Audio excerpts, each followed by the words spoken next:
128 में जिनकी जमीनें नहीं गई हैं एनएच में, उन्होंने फर्जी तरीके से पैसा ले रखा है। इन्हीं सारी बातों को लेकर के आज हम लोग डीएम से बात करने जा रहे थे। गेट बंद किया गया। हम लोगों ने कहा ठीक है गेट बंद कर लो, किसान आतंकवादी है तो जा रहा है। जैसे ही हम लोग रेलवे ट्रैक की तरफ बढ़े, बस अड्डे पहुंचे, एक सूचना मिली, मामला भारत सरकार और प्रदेश सरकार इसको नहीं दिखवा लेती, इसमें सुधार की व्यवस्था नहीं करती, तो पता यह चलेगा कि गांवों में मुकदमों की बाढ़ आ जाएगी, मार होगी, जजों अदालतों में इतने मुकदमे पहुंचेंगे कि उसका निस्तारण नहीं हो पाएगा। और भारत सरकार ने, मैं आज इस आपके माध्यम से प्रधानमंत्री महोदय को कहना चाहता हूं कि आपकी योजना आपने लाई, बड़ी अच्छी बात है, लेकिन इस योजना में जो गलती हुई है उसका सुधार कैसे होगा, कोई अधिकारी इसके लिए लायबिलिटी दी नहीं गई।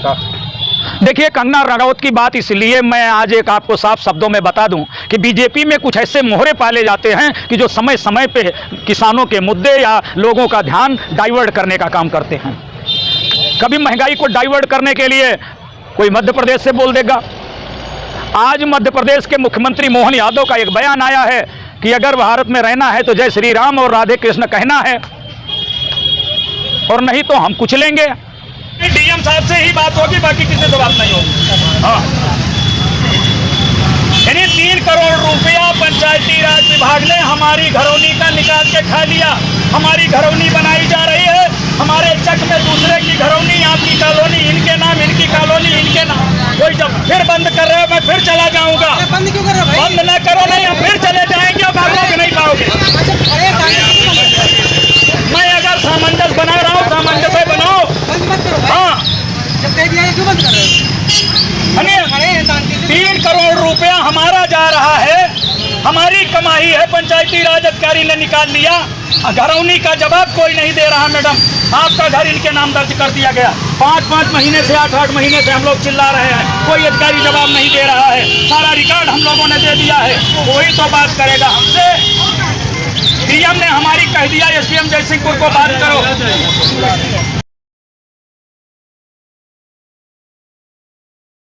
कौन सा संगठन है, किस तरह का ये धरना आप लोगों का चल रहा है?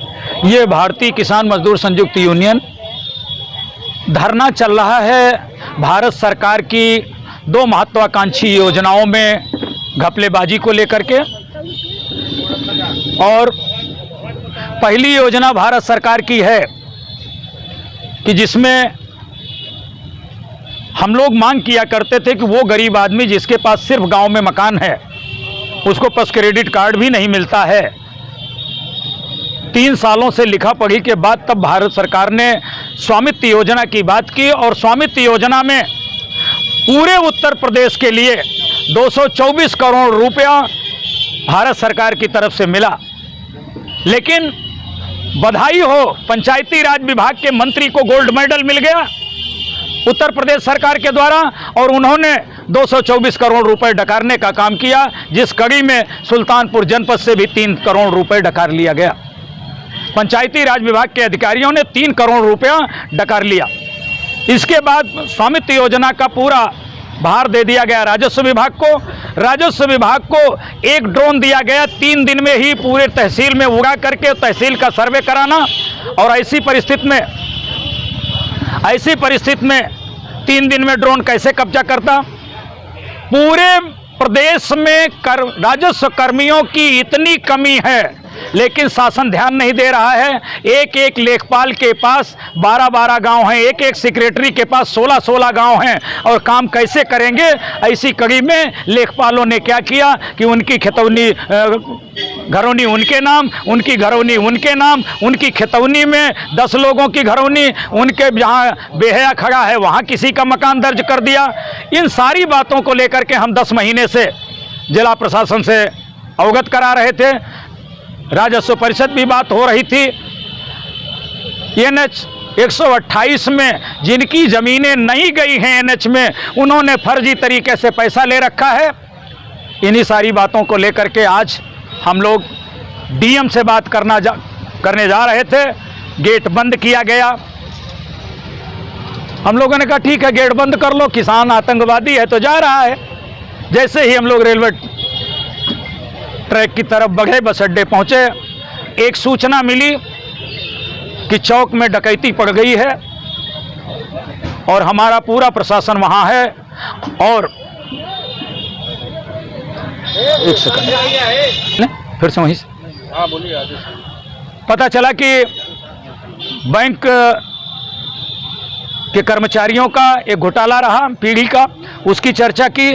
और ये चौक की डकैती को देखते हुए हम लोगों ने अपने आंदोलन को रेलवे की तरफ बढ़ने से मोड़ा। एसडीएम सदर पहुंचे, एडिशनल साहब पहुंचे। अभी एडीएम ही सीआरओ, एसडीएम सदर और एडिशनल साहब के बीच वार्ता हुई। जिलाधिकारी और सारे अधिकारी आज जिले से बाहर हैं। इसी कड़ी में आज ये मीटिंग थी। अगर ये घरौनी का मामला भारत सरकार और प्रदेश सरकार इसको नहीं दिखवा लेती, इसमें सुधार की व्यवस्था नहीं करती, तो पता ये चलेगा कि गांवों में मुकदमों की बाढ़ आ जाएगी, मार होगी, जजों अदालतों में इतने मुकदमे पहुंचेंगे कि उसका निस्तारण नहीं हो पाएगा।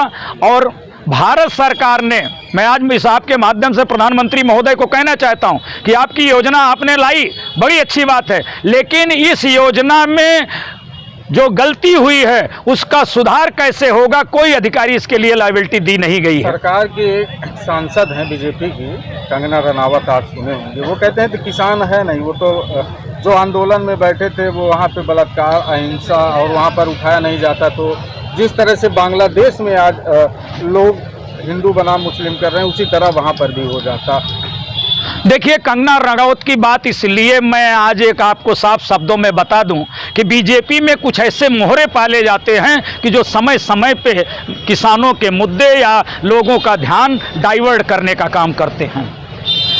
कभी महंगाई को डाइवर्ट करने के लिए कोई मध्य प्रदेश से बोल देगा। आज मध्य प्रदेश के मुख्यमंत्री मोहन यादव का एक बयान आया है कि अगर भारत में रहना है तो जय श्री राम और राधे कृष्ण कहना है, और नहीं तो हम कुचलेंगे। कंगना रनौत उसी में से भी एक हैं। ऐसे बहुत सारे लोग बीजेपी में रखे गए हैं कि जो समय समय पे महंगाई की तरफ लोगों का ध्यान ना जाए, स्वामित्व योजना की तरफ ध्यान ना जाए, एक अंश निर्धारण योजना चल रही है उसकी तरफ ध्यान ना जाए, लोगों का ध्यान रोजगार की तरफ ना जाए, लोगों का ध्यान दूसरी तरफ ना जाए। और अभी तो लोगों को इसलिए थोड़ा मिर्ची लग रही है कि राहुल गांधी ने संसद में किसानों को बुला करके और कहा कि हम आपके साथ हैं, तो अब कंगना रनौत को तो कहीं ना कहीं मिर्ची लगेगी। और ऐसे लोगों को अगर बीजेपी अपने उसमें रख रही संगठन में, तो अपने लिए सत्यानाशी का एक पिटारा खोल रही है कंगना रनौत के रूप में। और ये इसलिए कि इनका किसानों से कुछ लेना देना नहीं है, इनका इस देश से कुछ लेना देना नहीं है। ये लोग आए हैं, ये पैसा कमाएंगे, जाएंगे। ये सांसदी, ये विधायकी, ये जितने भी लोग हैं, इनका एक बिजनेस है। ये देश के हित में कोई भी काम करने नहीं आए हैं। एक तरफ देश महंगाई से जूझ रहा है, एक तरफ अभी इनके महंगाई भत्ते बढ़ गए। देश में दूध पे टैक्स लगा दिया, आटे पे टैक्स लगा दिया, आटा 42 रुपए बिक रहा है, गेहूं 25 रुपए बिक रहा है। लेकिन पता चल रहा है कि इनके कर्जा लिया जा रहा है।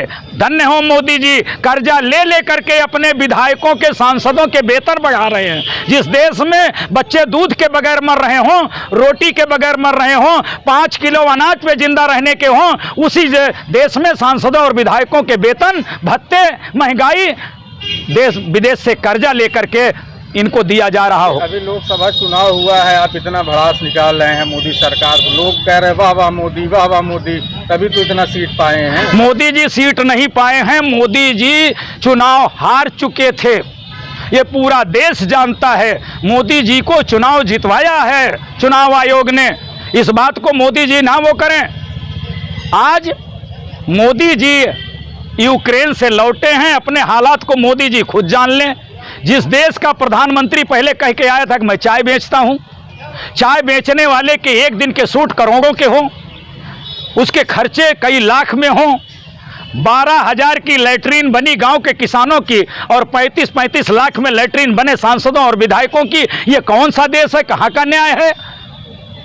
कि संविधान है, संविधान है, इसीलिए भारत का किसान और मजदूर जिंदा है, ये देश जिंदा है। जिस दिन संविधान नहीं रहेगा उस दिन इस देश का किसान, मजदूर, नौजवान ये मर जाएगा, ये बेच दिया जाएगा।